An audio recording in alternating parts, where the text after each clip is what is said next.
para mí es que comuniques de verdad hasta los últimos niveles de la organización cuál es la estrategia y hacia dónde va la compañía.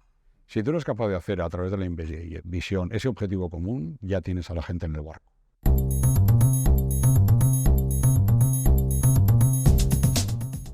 Bienvenidos a Peers Talks, el primer podcast de gran consumo en España, y para nosotros hoy, y a mí en particular, es un placer estar aquí con mi amigo Javier Letamendia. Una pequeña introducción para personas que no me conocen, que debe de haber pocos. Javier pues, ha sido director general, CEO, consejero, external advisor, dicho en buen castellano, freelance, consultor de estrategia. Javier ha tenido una larga trayectoria en el mundo de alimentación a nivel de España, pero también a nivel mundial. Para nosotros en Peers Talks es un orgullo poder contar contigo, y a nivel personal a mí me genera mucha alegría poder estar este ratito contigo, Javier. Bienvenido y espero que lo disfrutes. Muchas gracias, Bill. Muchas gracias, Stan. Bienvenido, Javier. Por invitarme a este Peers Talks. La verdad es que encantado, y además encantado de hacerlo en vivo, lo cual me hace mucha ilusión, este entorno como estamos tan estupendo de las oficinas de Peers Potential aquí en Barcelona. Y luego la misma ilusión para mí. Bill y yo nos conocemos de hace tantos, no digamos porque si no descubrimos las edades, pero ya son muchos. Hemos colaborado y además ha sido mi jefe muchos años y es de esos jefes que están muy arriba y además está tan arriba que lo considero amigo además de antiguo jefe, o sea que pues encantado y feliz de estar aquí con vosotros. Pues nada, vamos a empezar hablando de desafíos. Hemos vivido algunos cuantos tú y yo juntos. Cuéntanos un poco los grandes desafíos que has vivido a lo largo de estos años de carrera y también aprendizajes. ¿Qué has aprendido? Bueno, aprendizajes todos. Y yo creo que la única forma de enfrentarte a un desafío nuevo es habiendo aprendido muchos en los anteriores, donde evidentemente hay muchas veces que haces las cosas bien y en otras pues no las haces tan bien. Y porque no somos perfectos en las cosas que hacemos. Desafíos muchos porque además el hecho de trabajar, pues ya no me acuerdo, pero son como 20 y pico países, pues en cada uno te vas encontrando historias distintas. Y historias que la mayor parte de las veces están muy relacionadas con las personas, porque pensamos y hablamos siempre de los negocios, pero al final el negocio es el conjunto de las personas que trabajan contigo. Entonces todo aquello, para mí el gran desafío y es el tema cultural. Al final, como dice en esas cosas raras que leo yo, que ya sabes, como decía Michael Porter en una entrevista, las estrategias son desayunadas 2 y 3 veces por las culturas todas las mañanas. Entonces, si me preguntas cuál ha sido mi gran desafío al que me he enfrentado, ha sido trabajar con esas 20 y pico culturas distintas, con 4 compañías distintas, con entornos muy diferentes, unas familiares, otras cotizadas, y cómo me he ido adaptando a esas historias. Y tu capacidad de adaptación, pues hablando de aquel Darwin que dicen que tu capacidad de sobrevivir esta relación con tu capacidad de adaptar, yo soy un fiel defensor de aquello. Y todo aquello es lo que te construye en ese aprendizaje final, que es el que te lleva pues, al final de tu vida profesional, donde aprendes no solamente cosas para tu vida profesional, pero aprendes sobre todo para tu vida personal. Y separar aquello para mí es muy difícil. Lo que me ha construido como profesional es lo que me ha construido como humano, y lo que me ha construido como persona es lo que me ha construido como profesional. Y cuéntanos, frente a este desafío, ¿qué consideras que ha sido la clave en tu carrera profesional para darle respuesta? Reforzar algo en lo que yo no era bueno inicialmente, que es escuchar. ¿Vale? Cuando eres un tío pues que te crees muy seguro, hasta que llegas y hay otros que te enseñan que no eres tan seguro, pues aquellos que sabían más que yo, y hay mucha gente que sabe mucho más que yo, y a Dios gracias he trabajado con gente que sabía mucho más que yo, me reforzaron siempre en mis evaluaciones de desempeño que escuches. Y es algo que he ido progresando. ¿Vale? A mí al principio me costaba, porque bueno, pues uno es de espíritu guerrero y batallador, Bill lo ha sufrido muchos años, ¿vale? Y el hecho de ser batallador para las cosas buenas, pero también dedicarle mucho tiempo a la escucha de los otros, pues ha sido una de las cosas que más me ha ayudado. Luego para mí la segunda parte muy importante y es aprender. Yo me levanto todas las mañanas con el ánimo sincero de aprender. Aquella persona que, por mucho que haya pasado por ciertas experiencias, dice que ya ha aprendido todo, yo creo que es una persona que intelectualmente está muerto. Yo creo que el que está intelectualmente muerto pronto está físicamente muerto. Yo creo que, y además hay estudios que lo certifican, que el manejo continuo de tu neurona, ¿vale? En cosas nuevas, hacen que ese cerebro esté en funcionamiento continuo y eso tiene ¿sabes? El mens sana in corpore sano, que verdaderamente ayuda. Entonces, escuchar, escuchar y escuchar. Siempre hay alguien que te enseña algo nuevo y no por no lo hayas oído otras veces, siempre habrá una pincelada de algo que sea distinto a lo que has aprendido. Uno de los elementos clave de nuestros oyentes es que les gusta mucho conocer la persona un poco detrás de los grandes ejecutivos, y pensando en ti y esa diversidad de países donde has trabajado, hemos pensado que sería interesante que profundizaras un poco más y también que regales un poco tus aprendizajes. Lo llamaste un reto al principio. Cuéntanos un poco qué es lo que aprendiste de cómo ir aparcando una cultura, otra cultura, vivir en diferentes países, trabajar en diferentes países, llevar a la familia a diferentes países. Un reto. Cuéntanos un poco, pues un titular, una clave de lo que has aprendido. Mira, algo que suena muy, muy económico, pero que no es muy económico, y es la creación de valor, ¿vale? Siempre tienes que intentar trabajar en esa creación de valor, por mucho que suene dentro de la marca o dentro de la compañía, para todo el mundo que te rodea. Es aquello que decís en Estados Unidos de qué hay de aquí para mí, que es de todo esto lo mío, ¿vale? Entonces, cuando tú le explicas a un hijo que tiene 17 para 18 que va a estudiar la carrera en México y te contesta, no, yo me quedo con los abuelos, y te lo dice con un sincero corazón y además es que tiene razón probablemente, pues le tienes que intentar enseñar cuál es esa aportación de la creación de valor a la familia junto, a que él sea diverso, a que tenga otro pensamiento distinto. Cuando te vas a una compañía, el ejercicio es el mismo. Yo siempre hablo que en lo que he tenido éxito con compañías o con clientes es ver que todas mis Cs, que son las 3 Cs que yo le llamo, de cliente, compañía y consumidor, salen en verde. Ese mismo verde trasladado a la familia, trasladado a los amigos, a pesar de que algunas veces pues, te confundas y salgan los amarillos y no del todo, pero siempre con la sana intención de que todo se convierta en verde. Y cuando te enfrentas y llegas a México, y mi primera experiencia hace un montón de años, y me encuentro que el verde allí no es el mismo que tu verde, porque lo que le gusta a Bill no lo que le gusta a Stan y no lo que le gusta a Javier, pues si eres capaz de construir ese verde dentro de un negocio, si eres capaz de construir ese verde dentro de tu familia, tus amigos, vas a tener éxito. ¿Sabes? Hay una frase muy graciosa que todo el mundo te lo dice, ahora que estoy asesorando a algunas compañías, y que siempre empieza todo el mundo de la misma manera, que es, no sé qué te habrán contado, pero aquí las cosas son verdaderamente diferentes. Entonces, es verdad que la belleza de la diversidad para mí es que todos somos iguales y todos somos distintos. Y todos somos iguales para todo lo que supone cómo desarrollar a la persona, cómo hacerle feliz, pero todos somos distintos porque la manera de hacer feliz a la persona, al negocio, es distinto por sitio. Cuando visitas changarritos en México o mercados cantonales en Guatemala y es gente que está todos los días ganándose el pesito o el quetzal, pues la manera de que esa gente tenga sus verdes completos no es lo mismo que cuando te sientas con Walmart o Carrefour, no tiene nada que ver.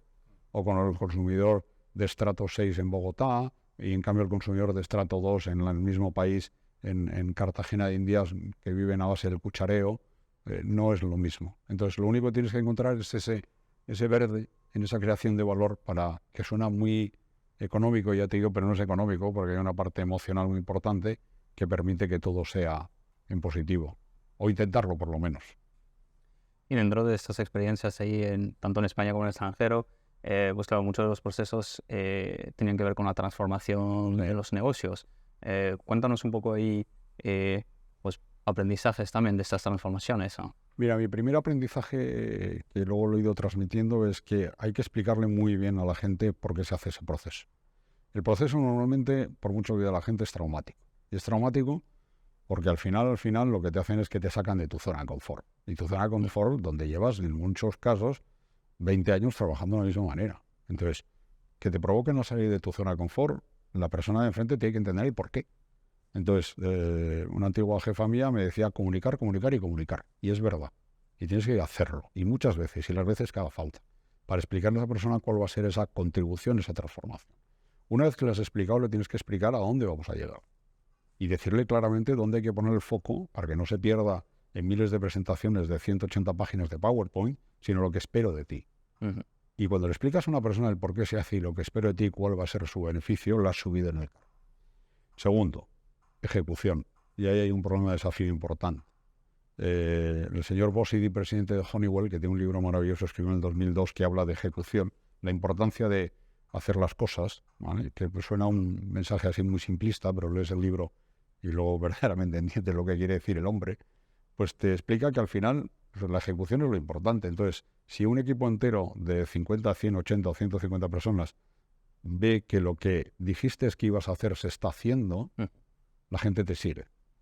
Cuando ves que esos beneficios llegan, la gente te sigue más. Y cuando lo planteas una segunda vez, pues entonces la gente ya, esa barrera de desconfianza desaparece. ¿Vale? Entonces, explica mucho a la gente, crea procesos claros, pone el foco de dirección en un sitio específico y haz que suceda.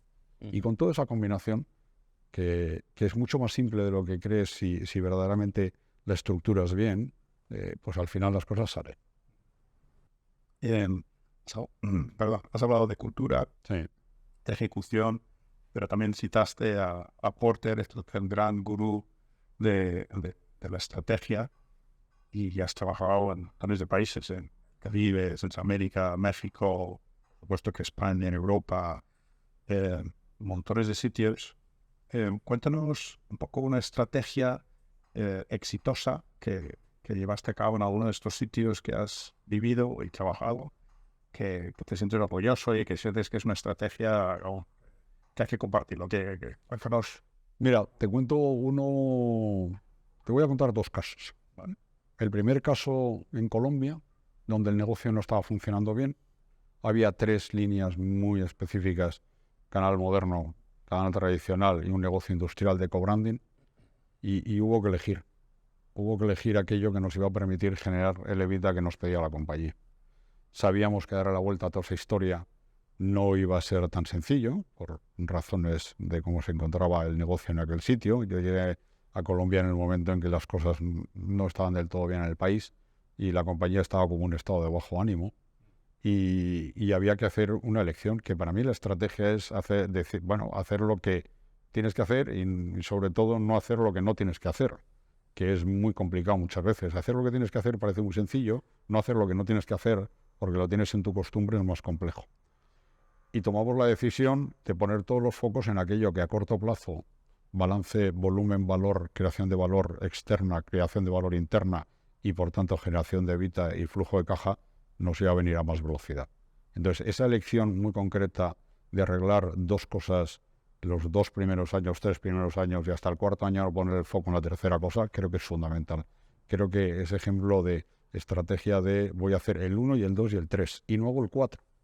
No hago el 4 y no porque se me pase y me llevo no, 1, 2 y 3 y es lo que hago. El segundo caso que yo estoy muy contento es cuando convencimos a la organización de que el sur de Europa, en el caso de Pringles, el desarrollo de la marca no tenía que venir por alimentación, que es como funciona normalmente en los países anglosajones, tenía que venir por lo que llamaban en Kellogg's el away from home.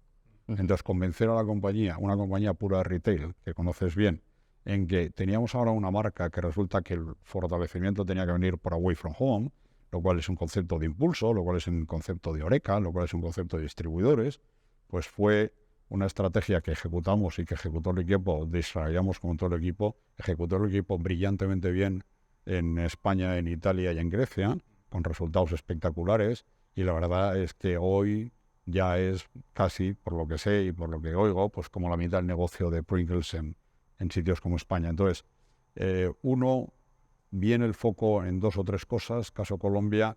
2, determinar cuál es la estrategia de crecimiento que te lo va a dar y el por qué te lo va a dar, y encontrarlo en Pringles, en Away From Home, en sur de Europa, segundo. Una de las temáticas que, bueno, tú eres un gran experto, que conoces muy a fondo, es el S&OP. Explícanos un poco qué es esto del S&OP y por qué es importante para las empresas de gran consumo. A ver, lo primero te agradezco lo gran experto. Algunos dirán que gran experto o gran sufridor. Yo soy un convencido del S&OP. Soy un defensor a ultranza, no sé si soy un experto. Mira, el S&OP para mí es el proceso vertebrador de la compañía en su funcionamiento a corto, medio y largo plazo, ¿vale?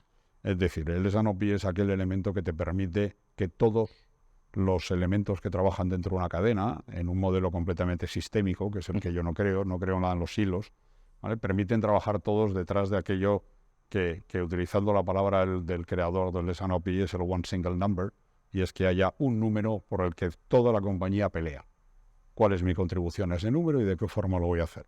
Entonces, poner ese número y que todo el mundo mire ese número desde la parte de operaciones, finanzas, ventas, marketing, todas las áreas, es lo que para mí es el éxito del S&OP, ¿vale? Para ello nos hace falta, como siempre, muy claramente un modelo tecnológico clarísimo que me permita, no como antes, a ver si tengo datos, es todos los millones de datos que tengo, cómo le doy un sentido, que para mí ha sido el gran cambio en los datos del S&OP de hace 20 años cuando empezamos a hoy. Un segundo, que es francamente unos procesos claros, que eso no creáis que ha evolucionado mucho porque los procesos son transparentes. Y un tercero es, evidentemente, toda la parte cultural.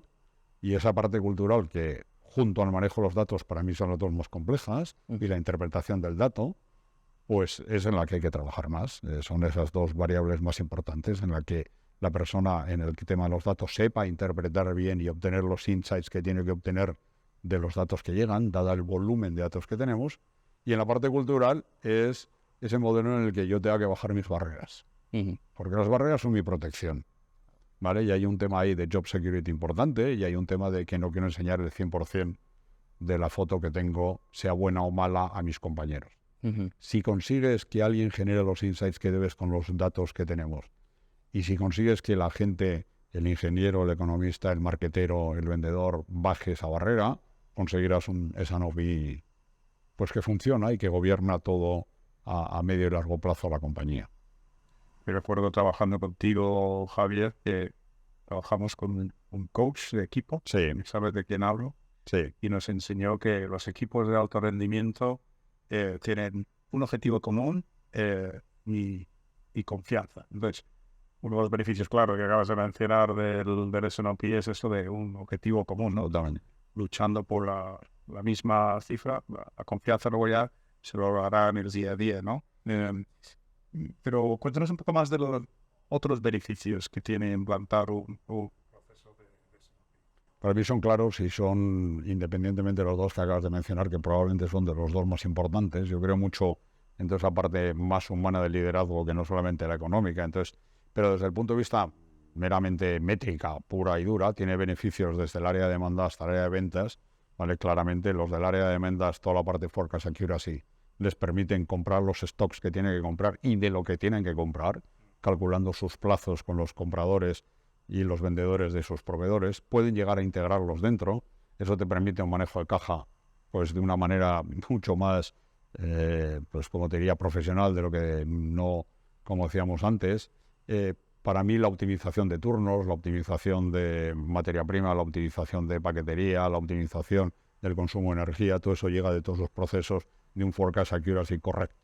Ahí hay una parte. Hay una parte intermedia que es como esa parte de operaciones trabaja con los clientes y son todos los niveles de servicio.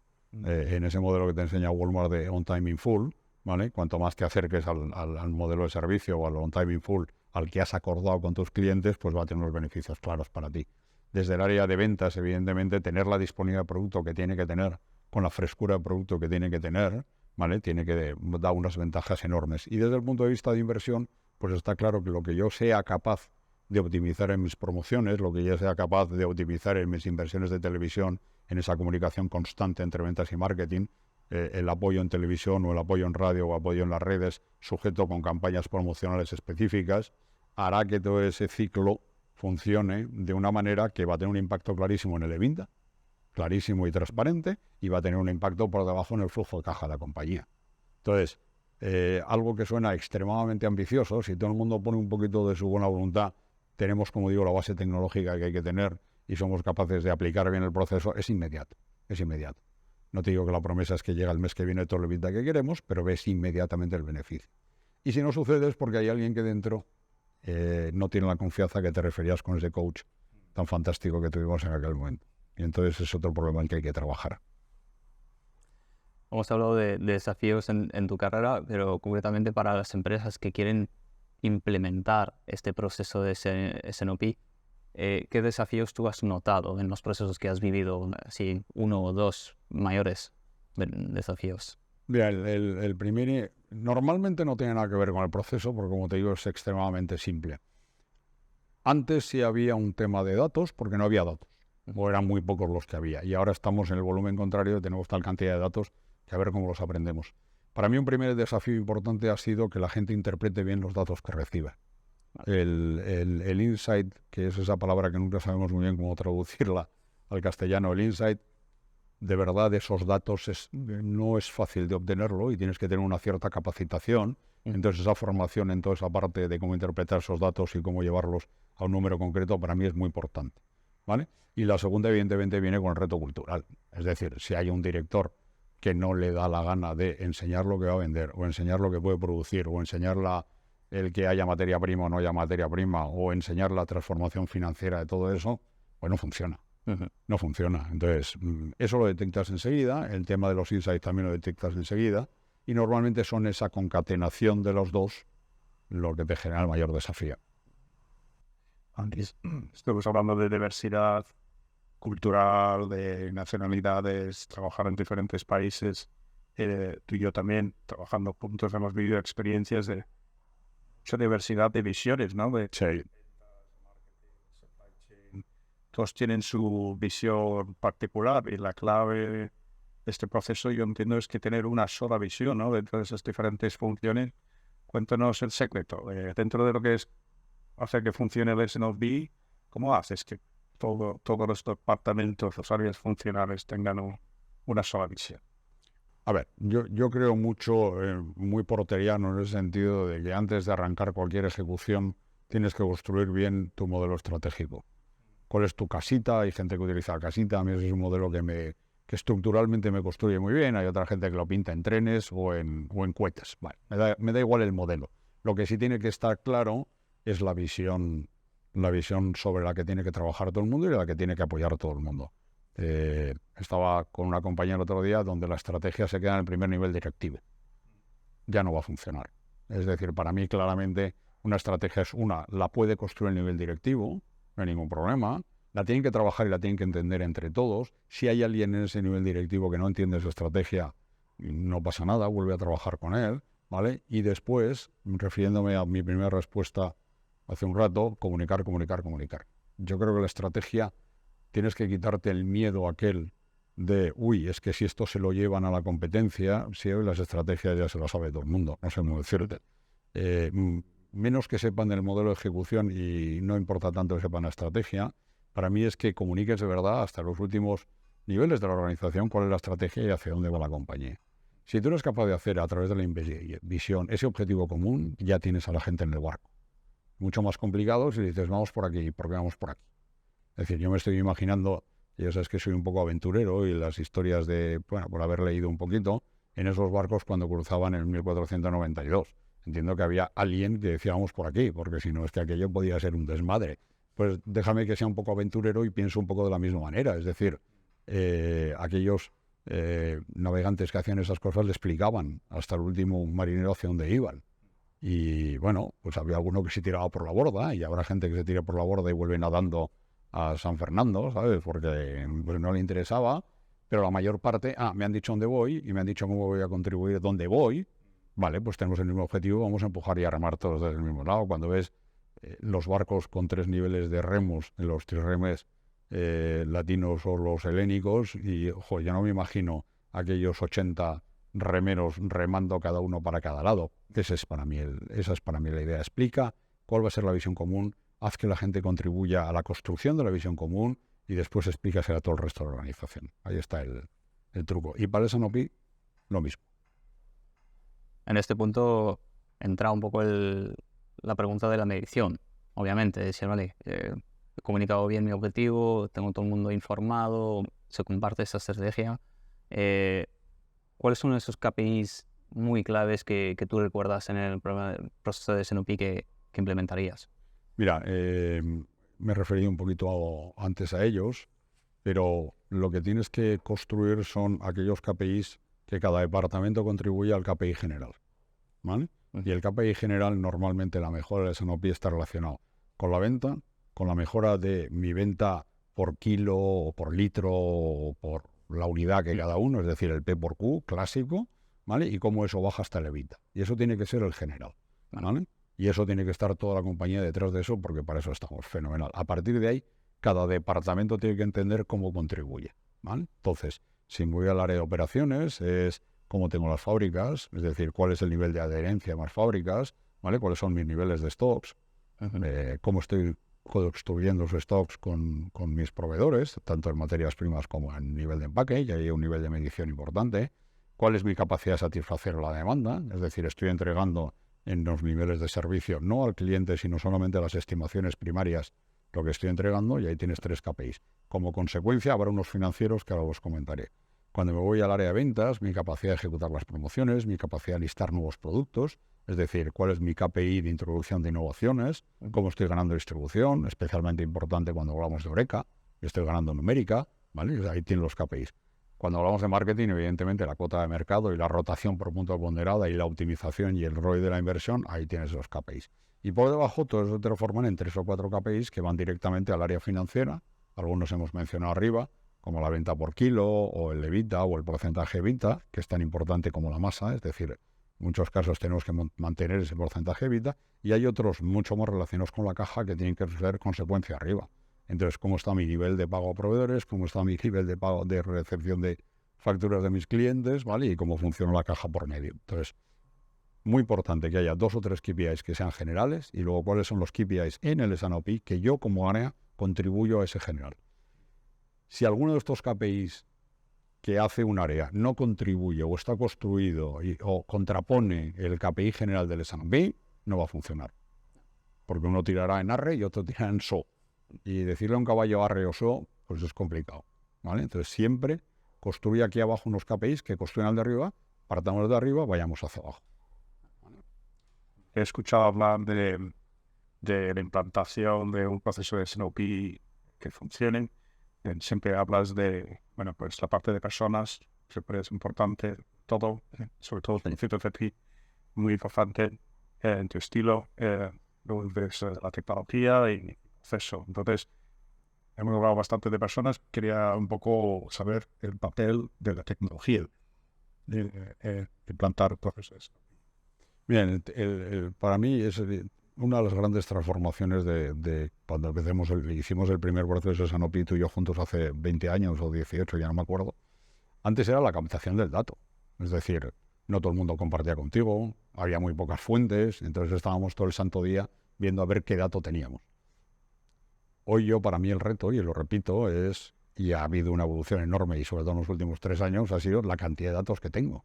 El trabajo que en muchos casos hacéis desde Pios Potential, de ser capaces de capturar datos que llegan en distintas formas y preparármelos en un dashboard fácil en el que yo sea capaz, no de trabajar el dato, que yo no tengo que trabajar el dato, yo tengo que trabajar el insight que voy a obtener de ese dato. Entonces, a mí esos departamentos de investigación que prefieren trabajar horas y horas en Excel, pero que luego me entregan algo que está sin trabajar, no me vale. Yo necesito departamentos de investigación que trabajen y pueden trabajar con externos, como Pios Potential, donde le arreglan el dato y lo que quiero que pase son horas interpretando esos datos, sabiendo lo que hay que hacer a partir de esos datos. 1, por el volumen, y 2, por la cantidad que nos llega. Entonces, para mí el reto siempre está siendo ser capaz de, no tanto de la tecnología, sino de la interpretación correcta de lo que ahí aparece. Creemos que departamentos que se mueven enteros con enormes páginas de Excel tienen mucho éxito. No, para mí no. Para mí es, entregue usted eso a quien lo sabe hacer y pase usted horas haciendo lo que de verdad genera valor. Que es que me entregan esta hojita y yo digo, está la tendencia para arriba, está para abajo, mira lo que pasa aquí, mira lo que vaya. Ese es el gran reto para mí. Dicho esto, ¿qué recomendarías a una empresa que quiere o a empezar a meterse en este proceso o mejorar su proceso de S&OP? Lo primero, mirar todas sus fuentes, ¿vale? Eliminar aquellas fuentes que no tienen sentido, porque hay muchas fuentes que porque creamos que nos generan muchos datos en el fondo no tienen sentido, y centrarte en aquellas que de verdad te generan valor. A partir de ahí, utilizar las herramientas que te faciliten la vida y que no te obliguen a pasar horas detrás de una pantalla, salvo que sea para estudiarlas. Si son para estudiarlas me parece fenomenal. Si es para teclear y construir fórmulas y tablas dinámicas, no lo hagas. Entonces, si ese es el modelo que tienes, erradica ese modelo. Agarra fuentes, mira a ver qué fuentes te valen, agarra una solución que te construya y instruye a la gente y forma a la gente en el estudio. Primero, 1. Segundo, mira a ver si el proceso del S&OP está bien desarrollado. El proceso del S&OP, año 58, no ha cambiado prácticamente como proceso.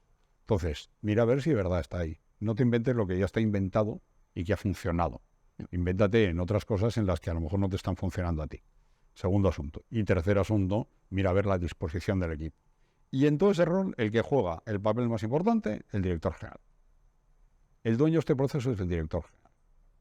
Yo no me refiero a que sea él el que haga la interpretación de datos, pero sí es él el que recibe, en eso que se llama el Executive S&OP, en semana 4, recibe esos datos. Recibe lo que supone desde el punto de vista de inversión, desde el punto de vista de impacto P&L, desde el punto de vista de impacto en la caja, desde el punto de vista de que la operación va bien o va mal, o desde el punto de vista de que ventas y marketing se hablan y son capaces de generar algo bueno. Si el director general no está implicado, aquello no va a funcionar. Aquello no va a funcionar. Y el director general es el que tiene que hacer que todo ese proceso fluya. Entonces, para mí es eso. Habilite usted los datos como os tiene que habilitar, aplique el proceso como está, ¿vale? Vea usted si las personas están interesadas y todo ese paraguas, señor director general.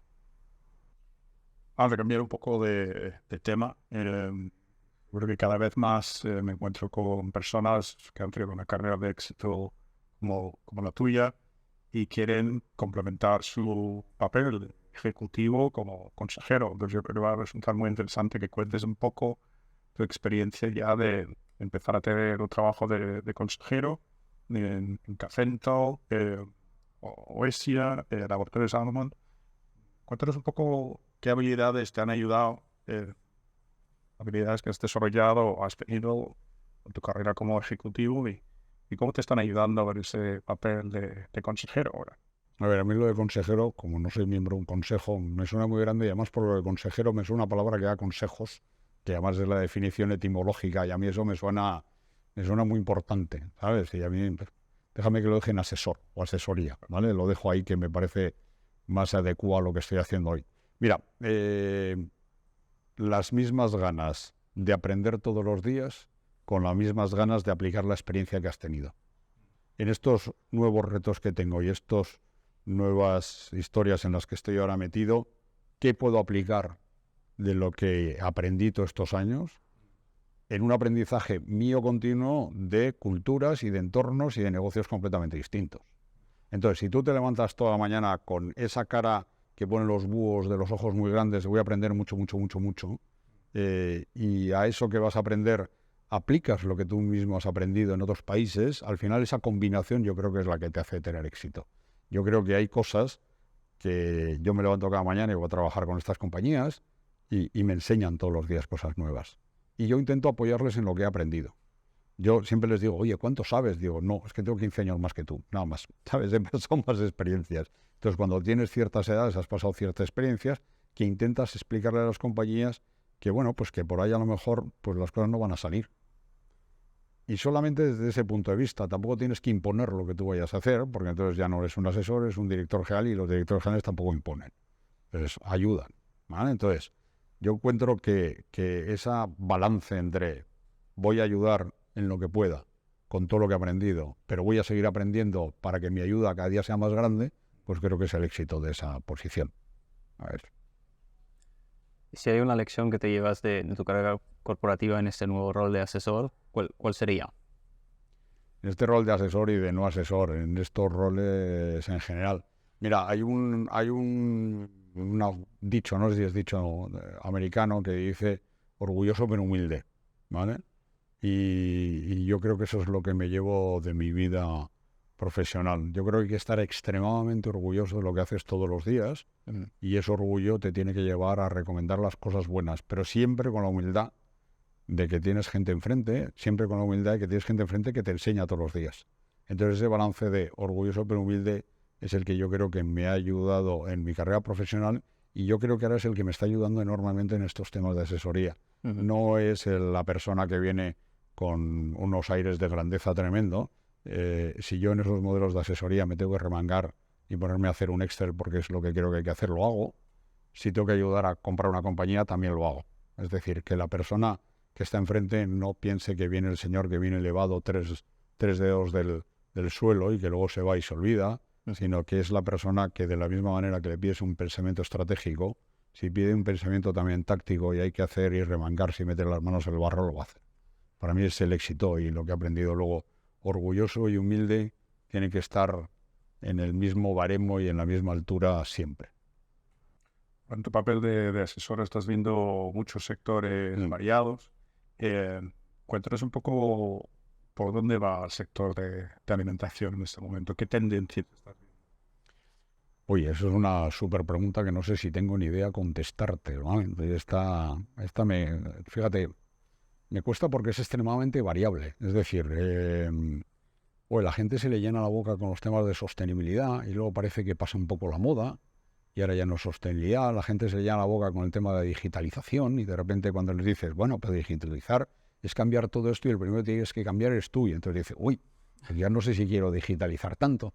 ¿Sabes? A la gente se llena la boca de estar cerca del consumidor, pero el consumidor en este modelo después de la triste pandemia y esta situación que tenemos ahora global, el consumidor cambia mucho y porque nos encontramos en una situación económica compleja, el consumidor cambia más. Entonces, determinar de cuáles van a ser las tendencias va a ser complicado. Yo lo único que te puedo decir, Bill, es que en todo lo que hagamos siempre, verde, verde, verde. Es decir, agárrate bien los datos, estudia bien esos insights y construye algo que sea verde, verde y verde. ¿Hacia dónde va a ir ese verde, verde? Me cuesta. Que las compañías se van a tener que digitalizar, sin duda. Y nosotros todavía en este país, bueno, pues lo tenemos, estamos un poquito en ciertos sectores, un poquito todavía complejos en ese sentido. ¿Vale? Que la persona va a tener que bajar los egos y trabajar sistemáticamente y sistémicamente, yo creo que también. Y ahí también, como buenos mediterráneos, el orgullo a veces un poco nos puede y tenemos que bajar eso, porque si no somos capaces de trabajar en esas dos patas, el futuro se va a poner un poco negro. Tercero, ser cada día más externo. Es decir, si el consumidor cambia todos los días, pues tendremos que escuchar más, porque como no lo escuchemos, pues va a ser un poco difícil. Esto es una máxima de hace muchos años, que no todo el mundo la aplica, pero es que creo que ahora hay que acelerarlo. No. Entonces, en esa combinación de ser muy externos, con la tecnología que me lo habilita y con ese orgullo bajito, creo que construiremos el verde, verde, verde. Estamos llegando al final de nuestra entrevista y nos queda una pregunta que nos gusta hacer con Bill.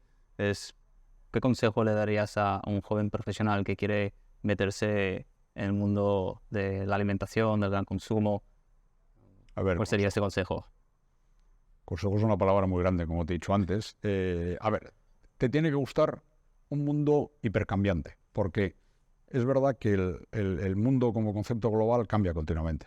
Pero mi experiencia en el gran consumo es que la estabilidad que tienes es nula, porque por las distintas fuerzas que nos aprietan, hablando del señor Porter, en este mundo en el que estamos, cuando no estás integrado verticalmente ni para arriba ni para abajo y tú estás en medio, con unos proveedores que a veces te sirven, a veces no, con unas materias primas que hacen los precios como hacen, cuando tienes por debajo aún la distribución, que la relación eterna de amor-odio de la distribución y los fabricantes, y tienes un consumidor que encima cambia a veces de opinión, pues lo cierto es que te tiene que gustar trabajar en un mundo de incertidumbre, que ahora está muy de moda, pero los que trabajamos en gran consumo nos dimos cuenta hace 20 años o 30, ya no sé, que esto existe, ¿vale? Entonces te tiene que gustar eso. Si no te gusta los modelos inestables, no vengas a gran consumo.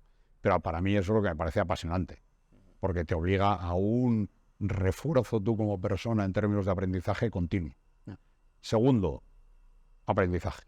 Lo he repetido 20 veces, que quieras siempre con los ojos bien abiertos y aprender, aprender, aprender.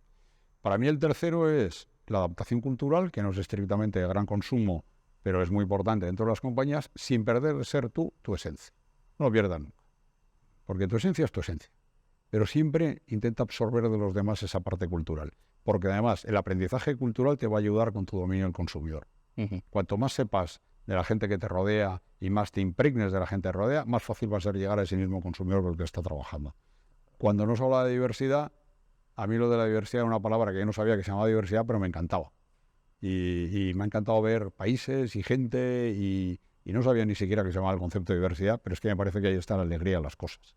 Entonces, ten ese pensamiento abierto, ten ese pensamiento de siempre aprender de los demás y tendrás éxito y te lo pasarás sobre todo fenomenal, que es que hay que trabajar 35 o 40 años y ya que los tenemos que trabajar, pásatelo bien. Eso se trata. Disfruta, si no, no vas a tener éxito. Pues nada más que añadir, ha sido un placer charlar contigo, Javier, me trae muy buenos recuerdos esta época trabajando juntos y nada, que tengas muchos éxitos. Muchas gracias y lo mismo a vosotros. Gracias, Stan. Gracias, Bill. Javier. Ha pasado fenomenal. Muchas gracias. Hasta luego. Hasta luego.